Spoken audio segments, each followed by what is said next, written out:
Hey guys, this is Bruce and welcome to ConvoCourses Podcast. This is going to be a short one. I just wanted to talk to you guys about cybersecurity IT jobs resume marketing. Now, we talked about this the last time we did a live podcast, but I want to talk about it again and go in a little bit greater detail. And my purpose here is to help people to know what to put on the resume to actually get a job in cybersecurity, because a lot of people are asking me questions about hey Bruce, I'm in IT, what do I'm trying to get a level up in my job, I'm trying to make more money, what do I do? So I'm about to tell you exactly what I do on my resume. As a matter of fact, I'm going to go into pretty good detail about it, and I'm going to show you where you can get your own resources on how you can figure this stuff out. Now, this is what you're seeing here on the screen. If you happen to be watching me, if you happen to be listening, I'll explain everything. I'm writing a book called Cybersecurity Jobs Resume Marketing, and it's going to be a series of books that's going to break down exactly how to target what category of cybersecurity you want, because it's a pretty big field and it breaks down into all these different parts. And then it's going to talk about how to actually market yourself, how to get the keywords, how to find those keywords in that targeted market, and then put those in your resume, and then how to actually write an impact and action statement bullet in your resume. That's very powerful, and it's been working for me for years. This is stuff I learned from the military when I was getting out, and also just from experience, just like doing this stuff myself. So let me just get down to what I'm talking about here. Now, what you should do if you have any IT experience is you got to put what you've done on there as far as your cybersecurity. And if you've done IT, more than likely you've done cybersecurity, you just didn't know it. And so I have evidence of that. Let me show you evidence of that. So what I do is security compliance. And in security compliance, we have to know a lot of the security controls that go into not only the information system, but the organization as a whole. Meaning, it's not just the actual system that you're locking down and putting, very complex passwords, or making sure it has audit logs, or making sure there's a host-based firewall on it and stuff like that, and antivirus and all. Those are all security controls that you're probably familiar with.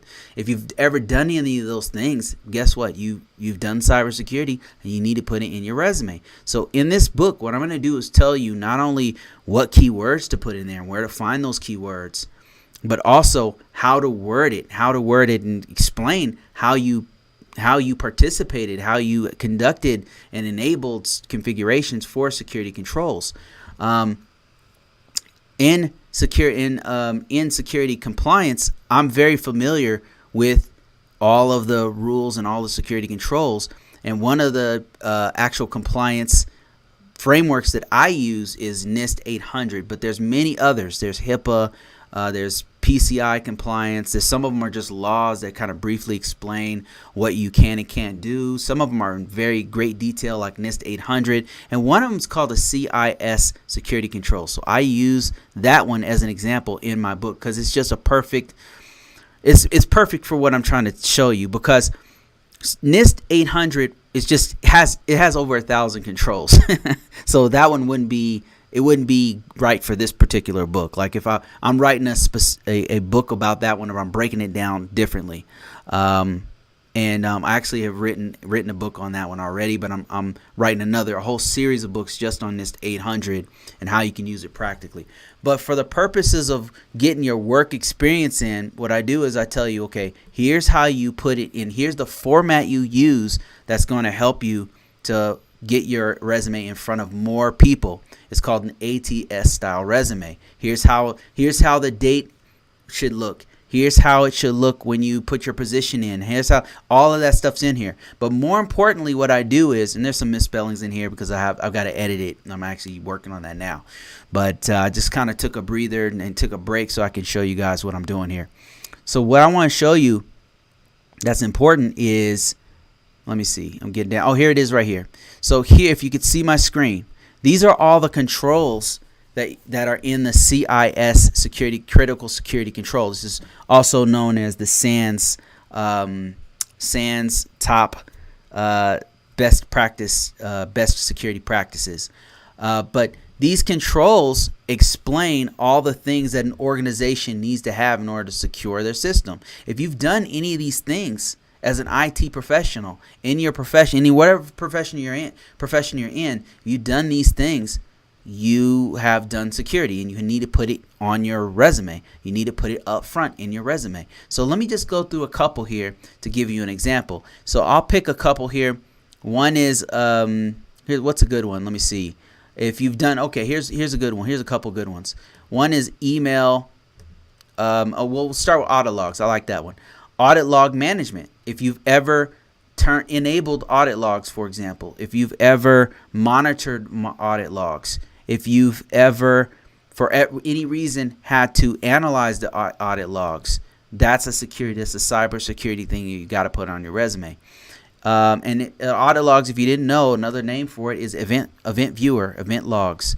Different systems call it like slightly different names, but it means the same things. It's the logs that are in the back end of the system that's telling you if the system is shut down, or if somebody has attempted to log into the system but it was logged in unsuccessfully or successfully or whatever. Those are logs, audit logs. Another thing we'll talk about is email and browser protections. Email and browsers is probably one of the biggest threat vectors, or biggest ways that adversaries can actually infiltrate an organization. Because email, think about it, phishing. Like when somebody sends a fake email with a clickable link, and then somebody who doesn't know any better, they click on that link and it takes them to a malicious site. That malicious site downloads something to their system. Yeah, that's one of the main ways right now that's happening, that sites and organizations are getting infiltrated. And web browser protection, that's another one. Everybody interfaces with the internet. Most of the 99% of their interactions with the internet is through a browser. So it's important that browser is up to date. It's important that it has any extensions. Those are approved extensions, things like that. Malware defense, that's another one. This is like making sure you have antivirus. So let me show you, how do you word these on your resume? How would you go about wording? So what I did was I broke each one of these sections down to explain how you word these on your resume. So let's go to the ones we just talked about. We'll go to audit log management. So first of all, explain what it is. Audit log management. Audit logs are gathered on servers, end user systems, routers, and other systems to detect, prevent, and understand possible security incidents on the enterprise. That's what they're for. It's not just for security. It's actually for maintenance as well. So how could we word this? So one of the things we could say is that you ensured that audit logs were enabled in a mixed mode environment. Mixed mode means like you didn't have just Windows, you had Mac and you had Linux or whatever. And you allowed detection of threats against assets, assets in cyber security. Okay, this one I have to reword this one. I did reword that one, so in my next draft. But let me just give you another example.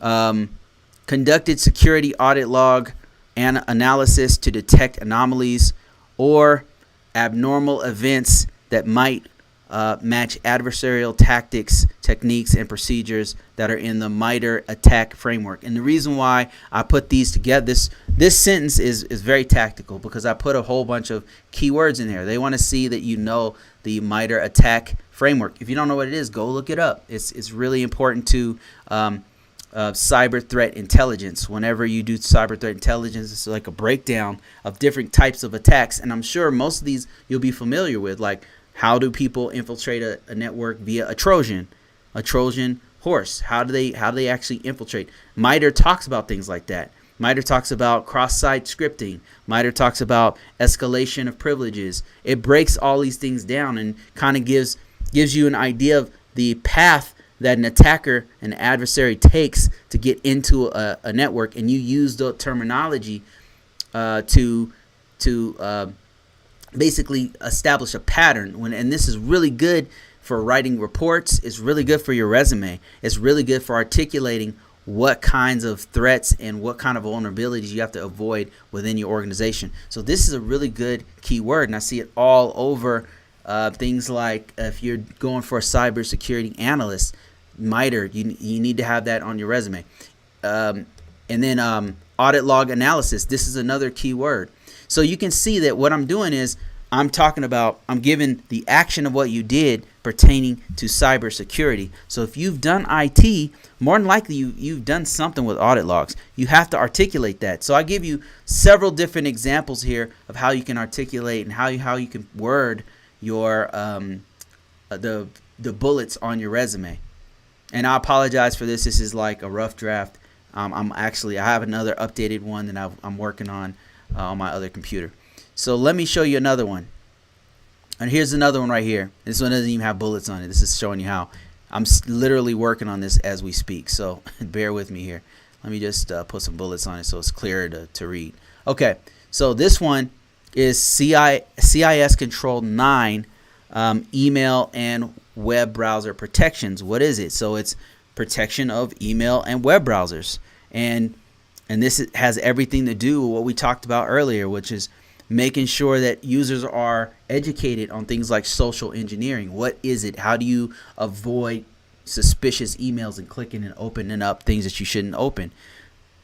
Well, how do you put this on your resume? Because more than likely, if you've done IT for some time, you have done something with this. Now, keep in mind, if you haven't done this before and you're trying to get into IT, if you're trying to get into cybersecurity, this is a great opportunity for you to know what you need to, what experiences that you need to have, what things you need to study, because this is the kind of thing that employers are actually looking for. So let's just go through a couple of these.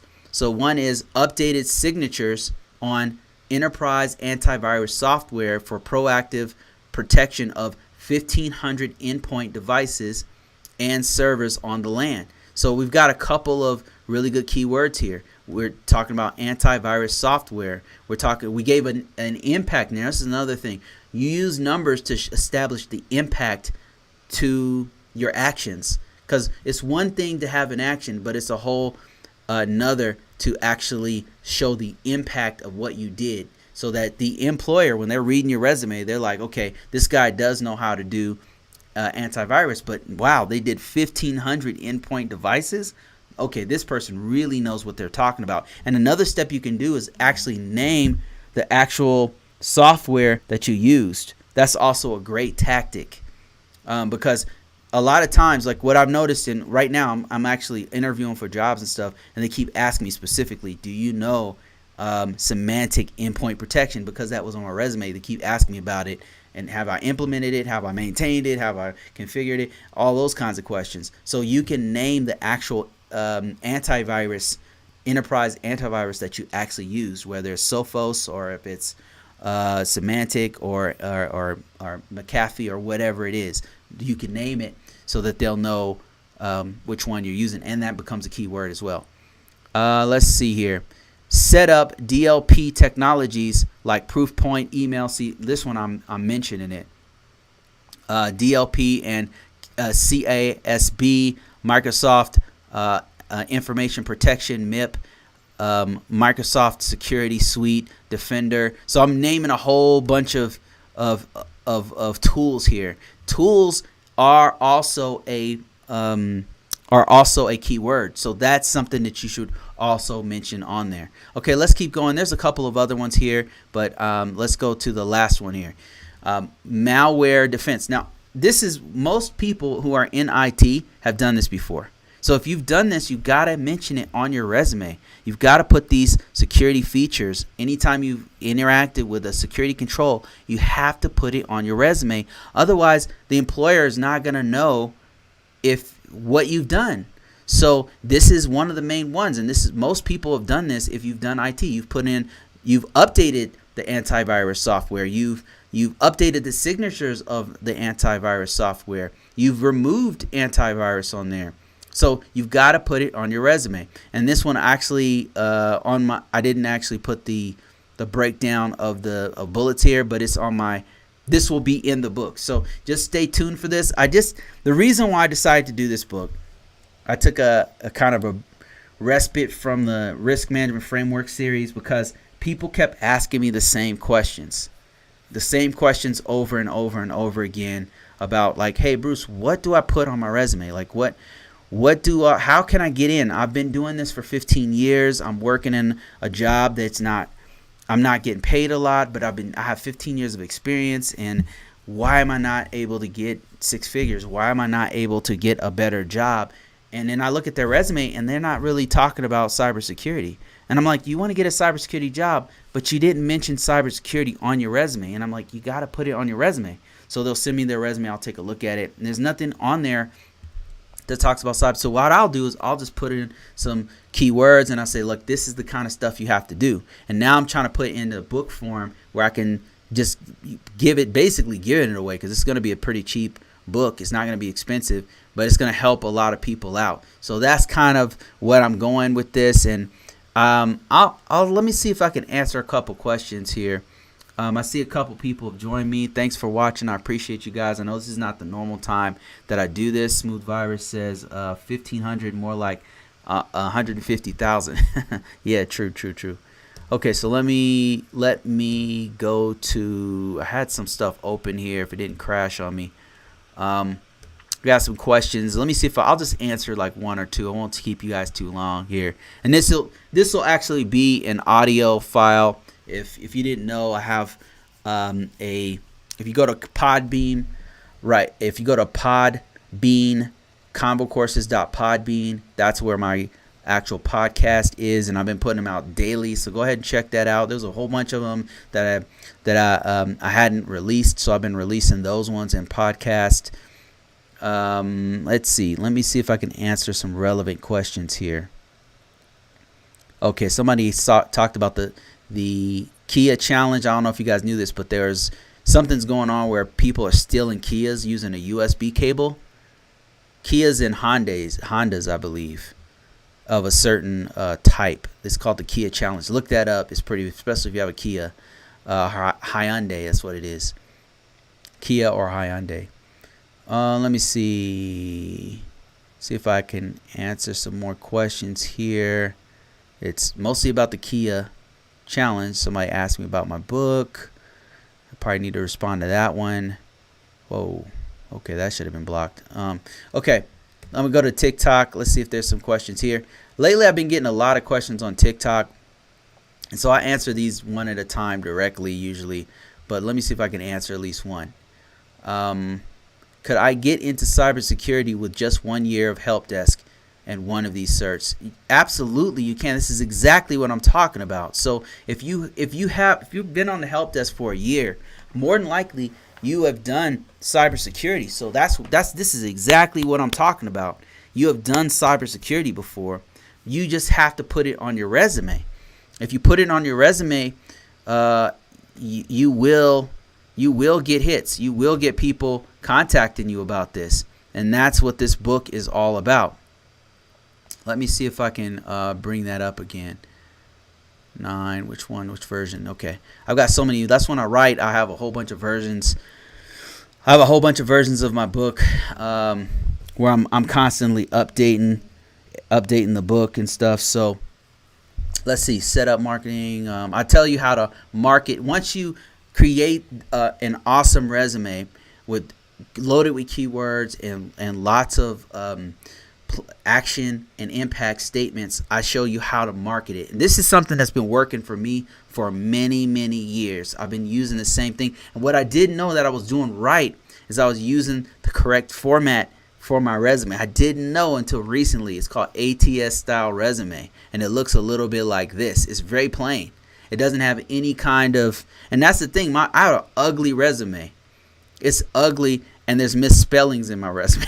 I was in an interview, and somebody pointed that out to me and said, "Hey, do you know that you have some misspellings here?" And they were like, "I don't care about that, but you might want to fix that." I was like, "Wow," and I still got that job, by the way. It's crazy, right? And it's because my resume is dope. My resume is really good. It's loaded with keywords. It's highlighting all the security stuff I've done. This is what an ATS style resume looks like. It's just plain. It's just like, so this is what you'll do. If you are a help desk, you've been doing it for 1 year, you have to put ATS style resume on your cybersecurity resume, and then you got to mention all the times you've done cybersecurity. You can't just talk about in uploading or installing Windows. It's got to be, what security patches did you put on that Windows device? How did you help the organization reduce the risk? Stuff like that. And this is stuff that when you're in the weeds, when you're on the help desk, when you're system admin, when you are a firewall, even firewall guys, sometimes they're not seeing the big picture of what's going on, which is making sure the security posture of the organization remains at a certain level, right? They're not seeing the big picture, but you got to put that big picture on your resume. And the way that you can pinpoint that is look at the actual security, security controls, the best practices. The CIS controls is one. That's only one. You could do PC. You can look at PCI. They have a breakdown of all the security controls, and they look very similar to CIS. NIST 800 is really exhaustive, and it goes into super great detail and stuff, but you can also use those too. This one I found is like one of the best breakdowns because it just gets right to the point. There's only 18 controls, security controls in the CIS version 8. I think version 7, the previous version, has like 22 controls. Either way, it's covering the same ground. All the best security practices, and that's the stuff you got to put in your resume. I'm gonna do another actual TikTok of this where I break this down, and so we'll cover that in greater detail. Bark says I've got lots of work to do on my Fed resume. Yeah, man, like this kind of stuff right here is what you want to make sure you put on there. This kind of stuff right here. These things, if you've done any of these things, you got to put it on your resume. And my new book is going to break down like how you word it for each one of these controls. If you've done this before, give you an idea like, okay, have I configured data recovery systems? Have I done that before? How do I word that in an impactful way that shows that not only have I done it, but I impacted this organization. I helped them with their security. Bark says, by the way, got your RMF book. Was there a part 1? There's a part 1 and a part 2 to the RMF books. So let me see if I can bring that up. The RMF book has a part 1 and a part 2, and I'm actually working on a part 3, but that one's gonna take me a little longer because it's talking about SCA or security control assessments.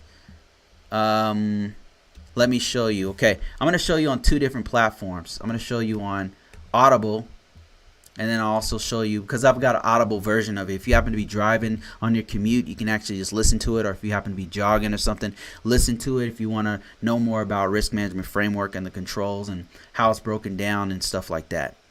The other one is Amazon. Let me show you. So if you go to Amazon or you go to Audible and you type in just RMF ISSO, and you will find my book, both books, RMF ISSO. Okay, let me just show you here what I'm talking about. Here it is on Audible. You can listen to it right now if you like. The first one is very short. It's only like an hour long. It's a guide. It's an overview. Like if you were like wondering, like, what is NIST 800? If you're crazy enough to like say, what is NIST 800? Like this breaks it down in 1 hour. I break down like not only what it is, but how do you actually implement it? How do you, as an information system security officer, I'm hitting it from that perspective. How you actually implement it as a cybersecurity person. And then the next book goes into greater detail about the controls. And what I do is I talk about like here's the controls, and here's what you do with each one of the control families. There's 1,000 controls, so I don't go into all 1,000 controls. That'd be a super boring book. I also use practical things that have actually happened to me in each one of those families. Not just happened to me, but happened to people I know. Things that are going, like I mentioned the I don't know if you guys remember the colonial pipeline. Where does that fit in with the risk management framework? Where does that fit in with security controls? I use real world examples so you can get an idea of what that control family really means. So that's the 2 books right there. One's 4 hours long. The second book is 4 hours long.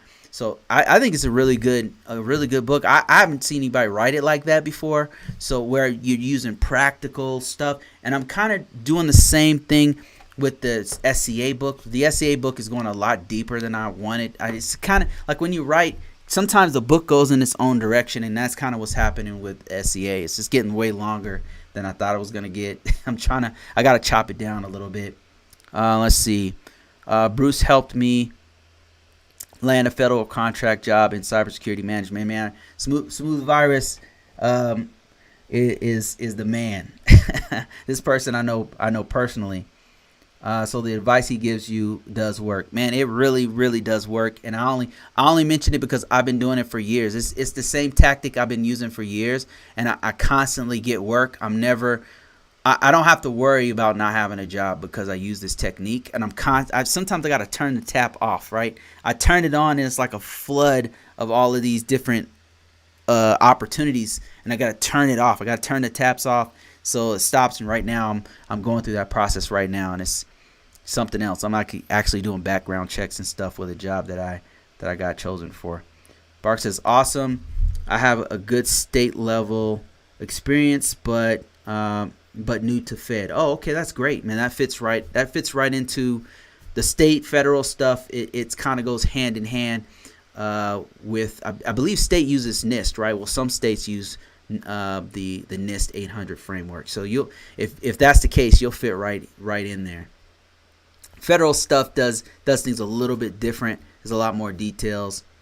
And then Smooth Virus says, I can't get them to stop emailing me. Yeah, exactly. It's crazy.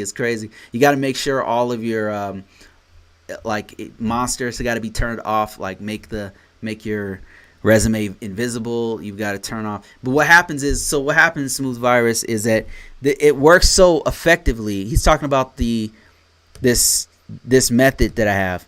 It works so effectively because when you put the resume into their database, it stays there.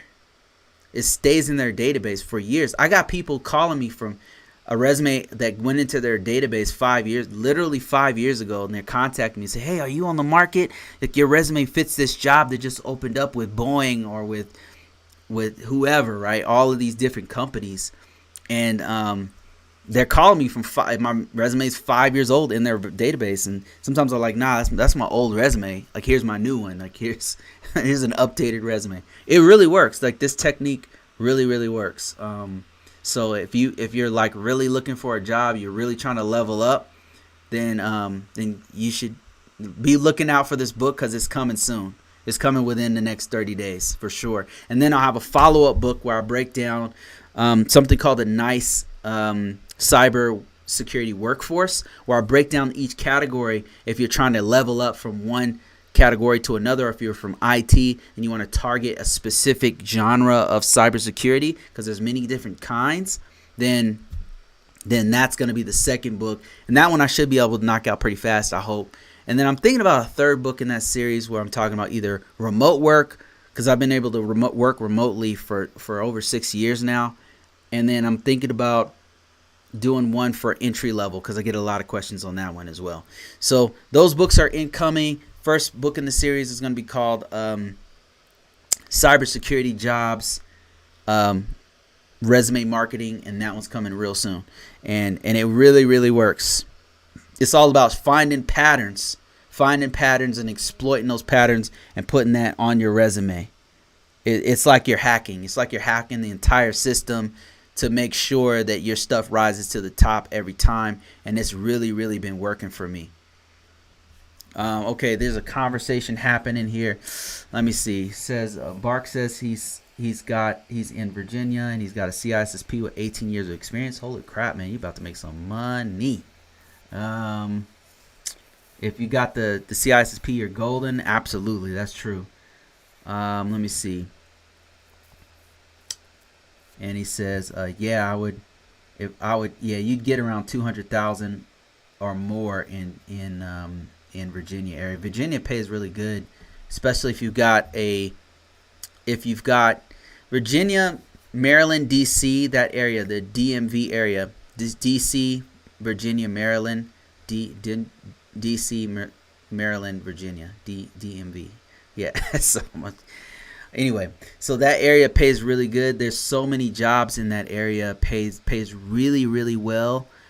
And because there's just so much competition, they're the ones getting most of the government contracts, and it's because there's all the 3-letter agencies have their headquarters there. NSA, FBI, CIA, all of those, and some other ones, DIA, and all these other ones have. It's like the hub of everything. Then you've got the Senate's there, the Congress is there. You've got the White House is there. Everything is there. So there's all these contractors and subcontractors, and there's just so many cybersecurity jobs there. So man, it's crazy. Okay, I got a lot of people. Wow, I got a lot of people watching me right now.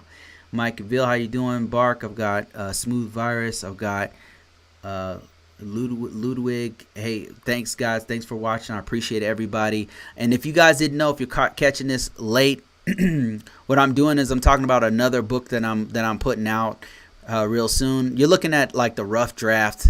This doesn't even have the actual right name here, but it's going to be Cybersecurity Jobs Resume Marketing. And this one is going to break down how you can level up using these proven techniques I've been using for many, many years. And as a matter of fact, there's people watching me right now who use this technique that I've directly told them how to do it, or they took my course and they did it, and now they're working remotely, working where they want to work, making the kind of money they want to make.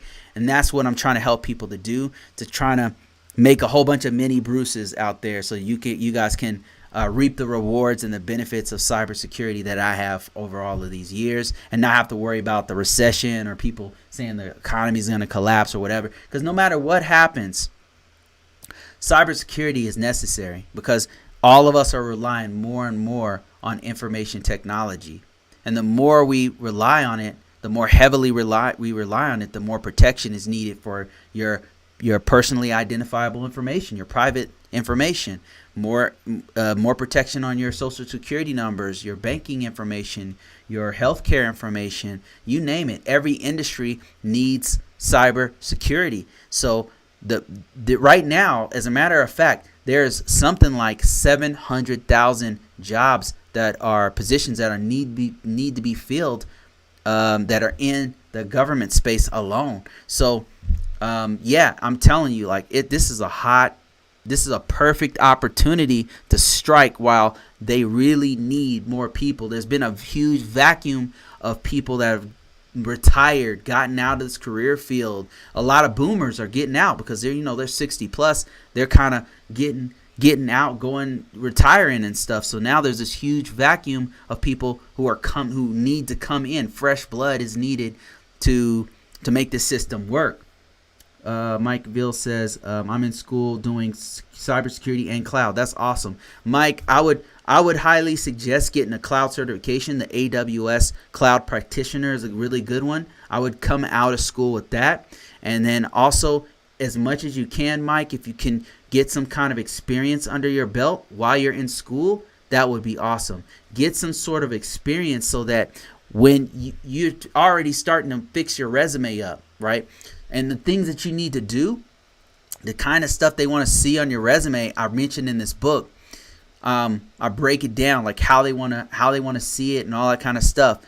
It's these controls, because the name of the game with cybersecurity, it's all about implementation of cybersecurity controls, and actually physical controls and management controls. There's actually quite a bit of different types of controls that you can. If you've ever done an example, just to give you an umbrella of what kind of controls that they want to see, not just technical controls, not just firewalls, not just audit logs, but it's also physical. If you've ever done a physical security control assessment, that's one. If you've ever done a wireless scan, that's one. If you've ever done inventory on a network and made sure that the organization has a baseline of all of their software and hardware, that's the first two right here. The first two are inventory. You wouldn't think this is a security control, right? But if you've ever taken accountability of all the assets meaning their computers, their servers, their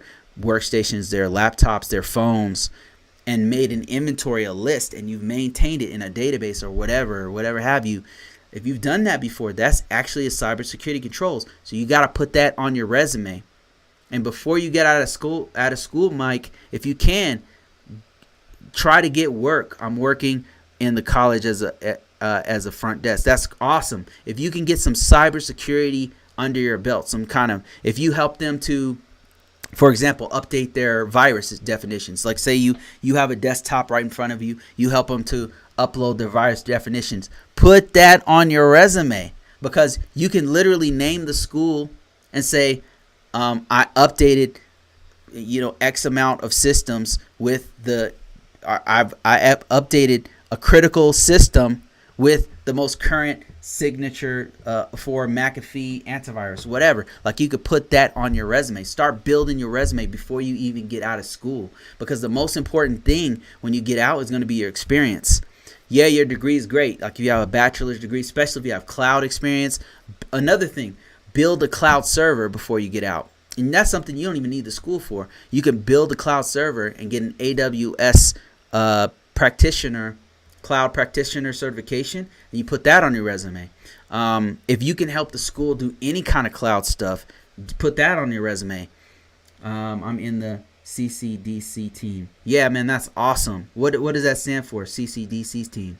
Is that computer department? What does that stand for? Okay, somebody says, how can I work as an ISSO without a clearance? So OMO. So there are jobs, and back me up if you guys know what I'm talking about here. There are some ISSO jobs without security clearances, but they're rare. And I personally have worked a couple of jobs. Actually, right now I'm interviewing for a job. Well, I already interviewed for it. I got the job. I'm just doing a background check. But there's clearances that are not security clearances. I mean, not secret clearances or not TSSCI clearances. There's one called a public trust. Public trust is like a lower level security clearance. So there are jobs where the ISSO doesn't have to have a security clearance, but there's also jobs where the ISSO can have a public trust, which is not as high level as a secret clearance or a TSSCI, and it's way cheaper for them to do that particular type of clearance, where they'll bring you in and they'll give you that public trust clearance. That's another thing. Another thing is that when you get into those jobs, what they'll do is sometimes they'll pay for your SSBI, your background check, and then you can take that background check to the next job, your clearance to your next job, and then you get paid a little bit more. It's National Collegiate Cyber Defense Competition. That's awesome. Put that on your resume. Put that on your resume. Do as much as you can before you get out. You probably get a job before you even get out. If you start right now, Mike, if you let me tell you something. Right now, you can list the credits that you already have from your degree on your resume. Right? Then you can put that you're on the National Collegiate Cyber Defense Competition, and then the accomplishments that you guys have done. Anytime you've helped them with their help desk issues, troubleshooting, adding, updating patches, that kind of thing. Put that on your resume. It's just a matter of wording it properly. Put that on your resume, and then put that resume up on LinkedIn. Now, it's not going to have a lot on it because you're just now getting into this field. But I guarantee you, if you put that on Monster, on Dice, on LinkedIn, and at least 10 other sites, as you're building your resume, you will get contacted. You could have a job before you even leave the college. Hell, it might even be so good that you say, hey, you know what? I'll come back to college. I'll finish this later. I'm being completely serious. You'll get offers if you actually do what I just told you. Let me see. Okay, focusing on the third risk management jobs. I'm focusing on the third party risk management jobs since I have no clearance. Okay, is that pretty good? Sounds like that's pretty good money, like risk management job, third party risk management job. You could still get security control assessment jobs, and those pay really good if you're doing like third party risk assessments and stuff like that. That could do really good. Now, OMO, if you don't mind me asking, why don't you have a clearance? Are you not eligible to get a clearance? Are you not a citizen? Because I know that in order to be eligible to get certain clearances, you have to be a U.S. citizen for certain clearances. And I think public trust, you don't need a clearance, but I could be wrong. I mean, you don't. What I'm saying. So I think for public trust, you don't need to be eligible. You don't have to be a U.S. citizen, I believe, but I could be wrong about that. Let me see. Okay, and then Smooth Virus he confirmed what I said. I'm completing my bachelor's degree now. I got the job even though I'm not done yet. That's exactly what I'm saying. Like one time, I'll give you another example, Mike.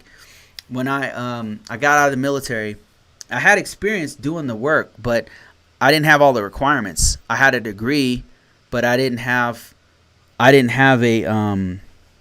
CISSP yet.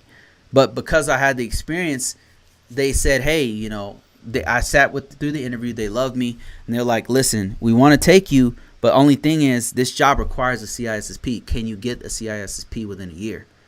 I said yeah.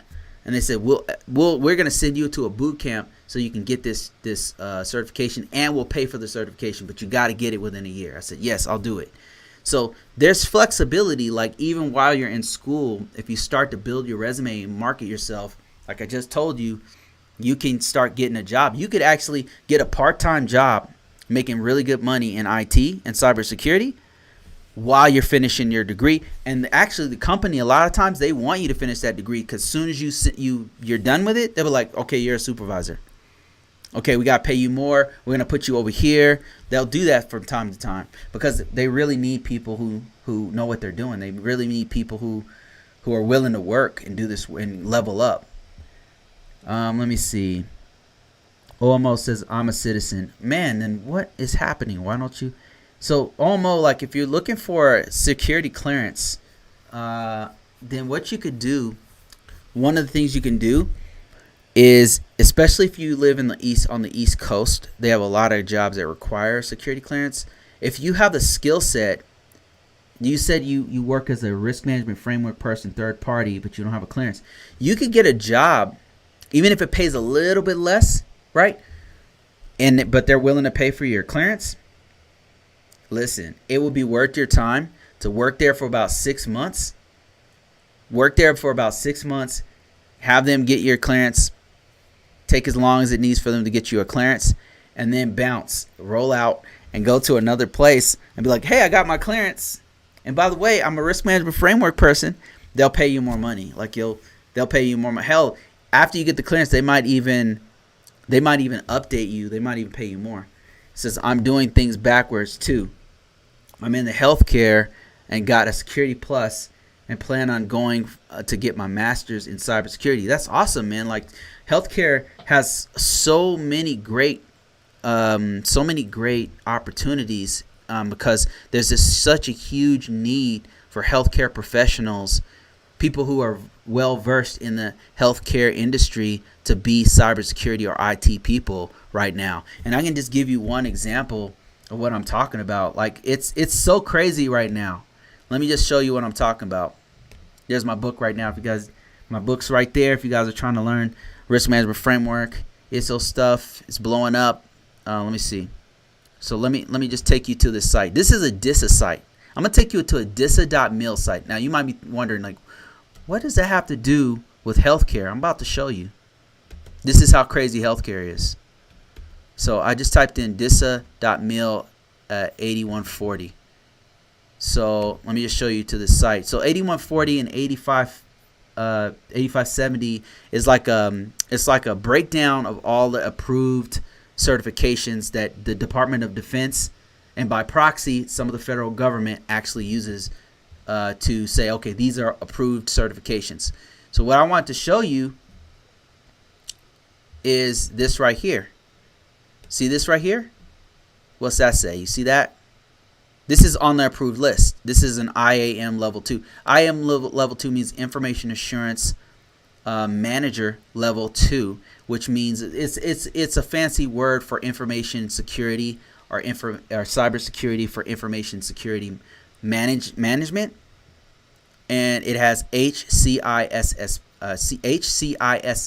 And I don't know if you've ever heard of this certification, but let me show you something here. So if you type in this particular certification, I happen to know that this one's specifically for healthcare, and it's coming from the ISC2 squared. ISC2 squared is the top organization, arguably the top organization for security certifications, because these are the guys who do the CISSP. Now they have one called the HCISPP, which is for healthcare security certifications. Professionals. And let me show you the breakdown of this. Like, if you didn't know about this one, this one's hot. This one's hot, especially if you're in the healthcare industry. So this is the kind of stuff that they expect you to know as a HCISPP. And it's HCISPP is ideal for information security professionals charged with guarding, protecting healthcare information. PHI, protected health information, including those in the following positions. So if you happen to be a compliance officer, information security, privacy officer, risk analyst, health information manager, if you do any of these things, they're saying this is good for you. And see, it's listed right up here with all the big boys, all these CISSP and the CAP and all these other ones. I didn't know about that. Thanks for sharing. Yeah, this is a really, really good one. Now, recently, if you happen to be entry level, this might be for Mike right here. Entry level, the ISC2 squared recently created this one right here. This is exciting. I think this one's going to be listed on that approved list. It's an entry level certification for cybersecurity people, which is crazy. They're trying to compete with Security Plus, I think. But yeah, anyway, back to our subject. So we're talking about this one though.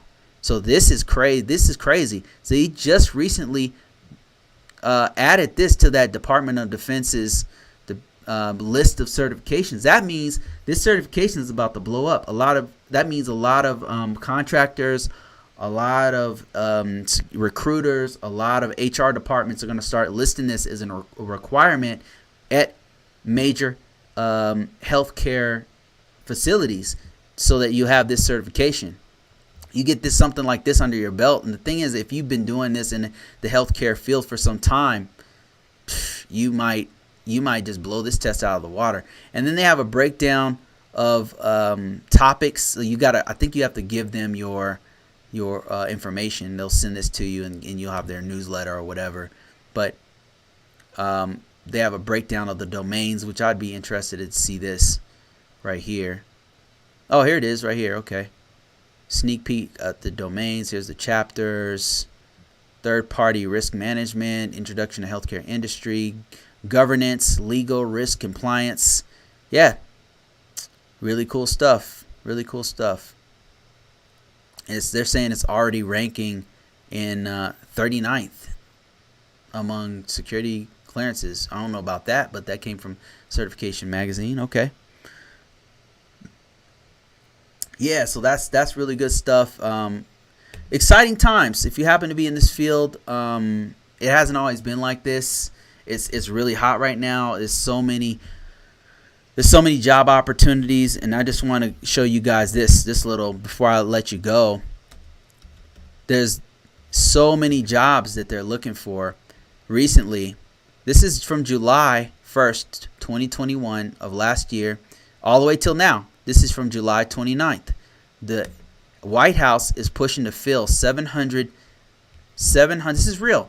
They're pushing to fill 700,000 jobs in cybersecurity in the United States. And what they're doing to do this is they're getting with all kinds of private and public and nonprofit organizations to teach this. That's how they have a whole bunch of free courses out there.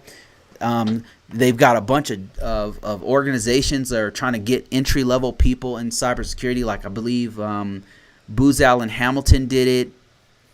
And they go really fast. Like as soon as they list that job, the jobs just start going really fast. So the 700,000 job thing is real. Yeah, this is real, man. This is coming directly from the White House. Like the White House had a summit last month where they said there's 700,000 cybersecurity jobs we want to fill across. I think what they mean is not just the federal government. I think I misspoke with that. I think they mean throughout the United States there's 700,000 jobs. And the reason why is because there's a lot of stuff going on behind the scenes. Like governments are starting to attack each other. There's a huge cyber war going on right now. And so that's why you're hearing about all these leaks and all of these hacks and stuff, because a lot of companies and a lot of banks and a lot of healthcare industry facilities and stuff, they don't really have appropriate security measures. And what's happening is they're soft targets.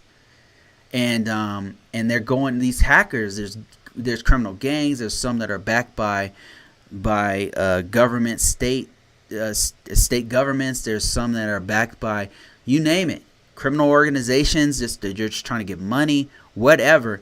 It's a free-for-all right now. And the US is the biggest target because they're the ones holding all the money right now. So they'll go after a bank because they know what the healthcare industry will pay. Like if they get you, did you hear about the one in LA? Like the LA school district, somebody tried good on LA school district. They were able to protect themselves, but yeah, some hacker group went after LA school district. Let me see if I can find that one. This is crazy. So yeah, somebody went after, hackers target Los Angeles school district with a ransomware attack. They tried to get them on a ransomware attack. This was recent. This was like yesterday or something. Yeah, look at this. September 10th. Yeah, okay, so 4 days ago. Hackers target Los Angeles school district with a ransomware attack, and luckily the school district was prepared for it. This is what's happening. This is what's happening across the board because we've got so many soft targets, and it's sad to see, but that's why there's so many job openings for cybersecurity, and the White House is pushing this huge initiative to get more people, cybersecurity analysts, information system security officers, even things like program managers. They probably lump those people in there. Program managers are super critical to doing things like security and engineering, so they are part of our team. Let me see. Bizzle says, I'm looking to get into this field. Can you let me know what I could study or brush up with? Okay, so here's one of the things that I show how to that I would suggest. Okay, and this is just my 2 cents. Like there's some gurus out there who will tell you something totally different. This is the first certification that I got from CompTIA. CompTIA has one of the best curriculums out there. Some people really hate this certification, but the market doesn't. If you have the certification, you can get hired somewhere. So people can hate on it all they want. It's just like CEH. People hate on CEH, but you know what? That will pay you. And this one, if you're entry level, this is where you can start. And so one thing you should know is that certifications, you can't just get a certification and magically get a job. Okay, that's not how it works. Like you can't, if you've never done any IT work before, you got to put the work in to learn the material. But what I'm saying to you is that even though these certifications are made to validate the skill set and knowledge that you already know or the experience you already have, you can use it as a curriculum to learn, and that will get your foot in the door. Now, don't focus on the prize so much as the process itself, the process of learning this material in such a way that you can level up and start to actually do this work and get yourself an entry-level position that doesn't require all of these different high-level requirements. So you go through this and you go through the curriculum of this, and it's going to show you things like hardware, operating systems, how they work, software troubleshooting, networking, troubleshooting, security, virtualization, a little bit about cloud stuff, mobile devices. Those are kinds of the things that you're going to see on this test. But before you take the test, you want to actually go read the book, break it down, learn about it, put it on your computer. You can use VMware to learn it on your own. Like you can have a virtual environment right here, right on your computer. You can set up networks in your house. What I did when I first started doing this, I would build computers. I would buy the components, build a computer, because it gets you exposure to the hardware. It lets you know how the software works with the hardware with hands-on experience. Nothing beats hands-on experience. So if you can get virtual networks from things like GNS3, that's another thing you can use.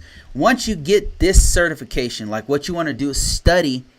This is 2 tests. This is not an easy test, by the way. Now, if you're not very proficient, if you're not very savvy on computer stuff, what you can do is go CompTIA.org and go to ITF Plus. If you want to, this will tell you whether or not you should even take any of this, whether you want to do this. A lot of people chase that money, chase the stability of IT. So you might not even want to do this. You know what I mean? Like this right here kind of dips your toe in the waters of IT.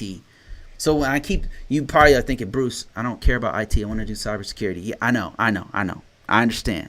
But cybersecurity stands on the you have to know IT before you get into cybersecurity. Cybersecurity is IT, information technology. All we're doing is cybersecurity is multidisciplinary. All right. So for cybersecurity, you're expected to already know information technology. That's basic computer stuff, hardware, software, troubleshooting, things like that. So something like this is an entry level that's going to tell you the terminology, the basics of information technology, how it works, before you get into the hardcore stuff, which is A+ certification. A+ certification is actually no joke. It's especially if it's your first certification, it's not easy. So it was my first one, and it wasn't easy for me. So it was not easy because you have to learn all the terminology, and they're just throwing all the stuff at you and stuff. So like now, if I went back to it, I'd be like, okay, I know this. Yeah, I know this. But if you're coming on there cold, A+ is not an easy certification to take cold. It's not easy to take cold. There's so much terminology that you have to learn. So after you take, let's say you went through all this curriculum, you listened to Bruce's live, and you're like, man, this guy knows what he's talking about. I'm going to go ahead and study for A+. You got a book, you broke down the book, you took notes on it, you took the test, you passed it. Another thing you could do, I'm just going to tell you 3 different certs you should do that I recommend. There's another one called Google. This is if you don't know, if you don't have a degree. Mike is already getting his degree, he's already he could probably go straight to professional level certs if he wants, because he's about to get a degree. He's inundating himself in this world and everything. But if you happen to have no degree, you're doing this all from scratch, here's another one you can do. And you can do this one if you're in college too. It's no big deal. But here's one called the Google Support IT certification. The reason why I would recommend this one is because a lot of people are taking this certification with no degree, going in and making this kind of salary right here. This is what people are telling me. This is what my users, now this is anecdotal information. I do not personally have experience with this. This is all new to me. In my experience, you can't get into these fields without experience, but I stand corrected because several people have contacted me and said, yes, I got this IT support certificate and I'm making X amount of dollars. So this is another one you can do if you're trying to bypass the degree programs and stuff. This is no guarantee that you're going to get anything, okay? But I'm just telling you anecdotal information of people contacting me saying, I took the certification, I'm now making X amount of dollars. Not 100,000, but it's pretty good money. And it's entry level. They're doing entry level work, by the way. Another certification. Here's the hottest one of all. This one, whether you are in a degree program, whether you have 5 years of experience, whether you have a CISSP, whether you're coming in off the street, you used to be a sanitation engineer, and now you're doing this, I recommend every person take this one. every person, every man, woman, and child, dogs, cats, living together, everybody should take this one. Okay, it's called the if I could type, Cloud Certification Practitioner. I'll just explain why this one's so important. Okay, and I went to the wrong site here. I'm trying to go to actual Udemy is a good place to actually learn this stuff. I don't teach cloud yet, so Udemy is a good place to practice. But anyway, here it is right here, AWS Cloud Practitioner. This is why this one's so important. Everything is going to cloud. If you use Google, any Google services using cloud, Gmail's using cloud, YouTube's using cloud services, all streaming uses cloud, Netflix uses cloud. Everything's on the cloud right now. Everything is on the cloud. And AWS, Amazon, is the leader in this. So Amazon's the leader in this. Amazon is killing it. Like Amazon owns something like 30% of the total market share for cloud. They own most of the government stuff in cloud. Their only competition really that's close is Azure from Microsoft and Google itself. So this certification is not hard, and everybody should know at least this level of knowledge. And here's the reason why I say this. I'm in the process of getting a new job, okay? And I had literally hundreds of screeners contacting me, and it's just annoying, and I need to turn that crap off. But out of those hundreds of screeners, people calling me, real quickly, like it's like a quick interview, not even an interview. It's like, let's see if you qualify for this. Anyway, so out of those hundreds of screeners, I had 5 interviews. Two out of those 5, I have 2 that are potential. And one, they gave me an offer. They gave me a job offer. I said yes, and now I'm going through the background process. I say all this to say, going back to the cloud thing, is that out of those 5 interviews, 4 of them asked me about cloud. And some of them were pretty deep on cloud. And you got to know cloud. So if you happen to be in an environment where you can learn more cloud stuff, learn it. Because I'm regretful. My last job, they were trying to force cloud down my throat, and I didn't want to do it. And I just kept dragging my feet about it. And looking back, I wish I would have just done it. I wish I just would have at least taken this AWS cloud, because they were asking me a lot of cloud questions, and I really didn't know. I really didn't know them. You got to learn cloud. So I would. And another thing about this AWS practitioner is that, look at this. It's $100. It's 90 minutes. How hard is this? This can't be hard. It's 65 questions, multiple choice.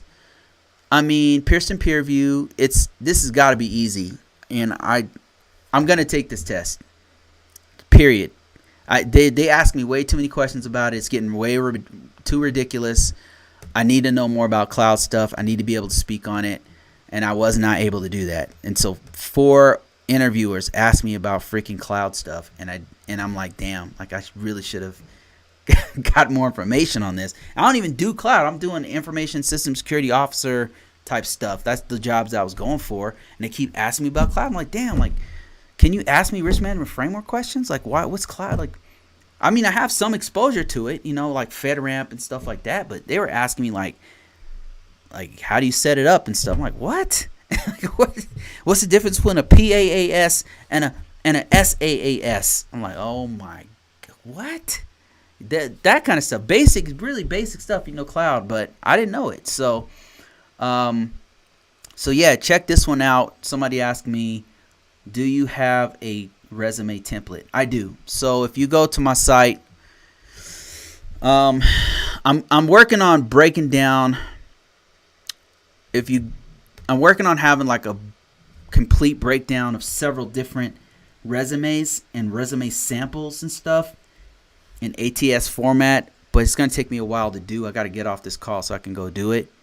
But if you go to my site, ConvoCourses.com, and you go to all courses, here's some of my stuff, books, new stuff that I put out, free stuff. what you're going to do is you're going to go to resume marketing. I have a course on resume marketing. The stuff that I'm writing in a book, I already have a course for it. And it works really, really good. But if you want the template, I'm making it free for now. Okay, so if you happen to be watching this, you are in luck, because I'm telling you free stuff that's out there right now that I'm probably gonna make not free. So if you go to this right here, just sign up is free. Okay, so number one, you can sign up right now, and it's free to sign up. When you sign up for free, there's a ton of free stuff you can download. You got to go search for it. There's like, see this free preview? Stuff like that. You got to go through there and it'll have free stuff. This one has a downloadable for my resume. Has an actual download. Here it is right here. See this right here? I don't know if you can see this. So all you have to do is if you sign up, you'll get that one for free.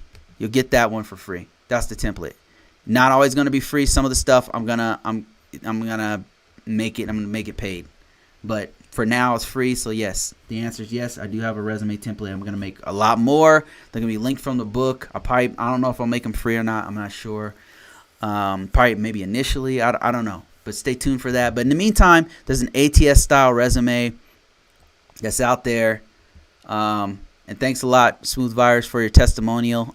I appreciate that. Okay, that's it, guys, for this one. Thanks for watching. I got 15 people watching me here. I don't know how many people watch me on Facebook, but thanks for watching. Anyway, I'm going to make this into a podcast, so stay tuned for that one. If you want to listen to this again or whatever, it'll be out there. If you didn't know, I've got a podcast site. It's on ConvoCourses.podbean.